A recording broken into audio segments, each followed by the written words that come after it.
right? So there's a few risks that we're dealing with.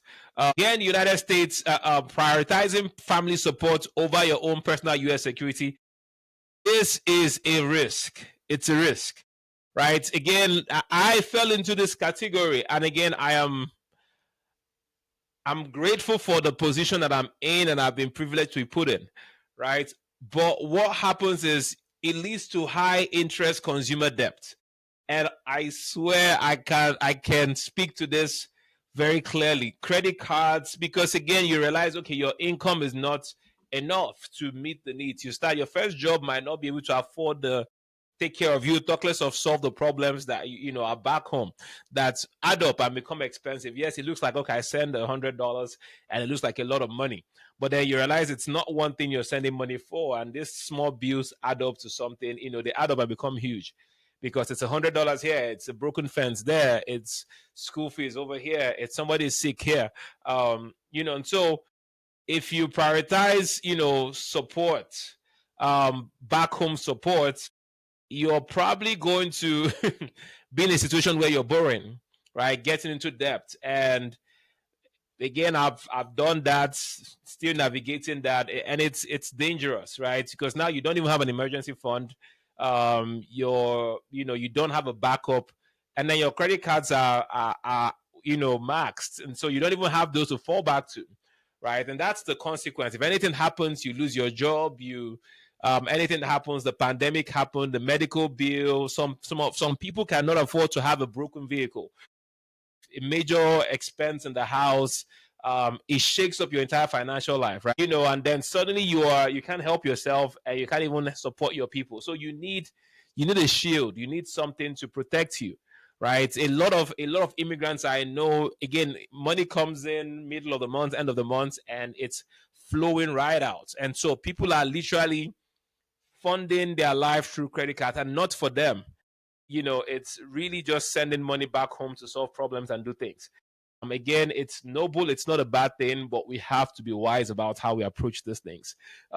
Especially now, the holiday season is here, obligations, bills, everybody's preparing. We need to renovate the house, we need to do this, we need to do that, So it's unending, right? So that's a risk you run if you say, hey, I'm going to prioritize making sure we're good back home, and then I'll start thinking of myself. Trust me, that never happens. It's not going to happen. There's always going to be a need that you're solving, and all that will lead to is, at some point, you'll run out of patience and get frustrated, and that's why people start separating from their families. They start seeing their families as a burden, and it shouldn't be the case. Family is a blessing, always will be. I love family. I believe in family. I think it's God's infrastructure to help us live above depression, and especially in this immigrant journey. The second risk is the endless pit of remittances, right? Sending money reactively based on daily requests. That's a risk. Again, I kind of already talked about this a little bit. It's spontaneous. You're sending money based on, oh, there's money here. Oh, buy this. There's medication need here. There's this one. There's no structure to it. It's a lot of, and what that will lead to is emotional fatigue. You don't have a meaningful budget that you're working with. It's chaos. And like I just said, you'll feel like you're never done, right? The danger with this is it creates a dependency. It creates dependence. No empowerment. It leaves you vulnerable to just manipulation that can happen. And again, I'm talking to our people now, so we know ourselves. We know how we can get.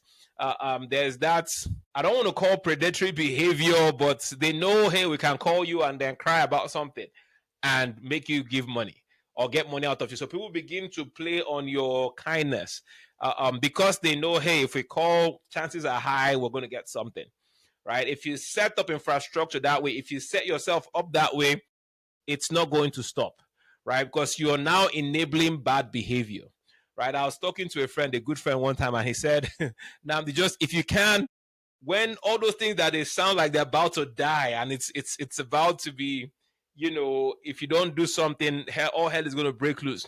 If you can just hold yourself to survive that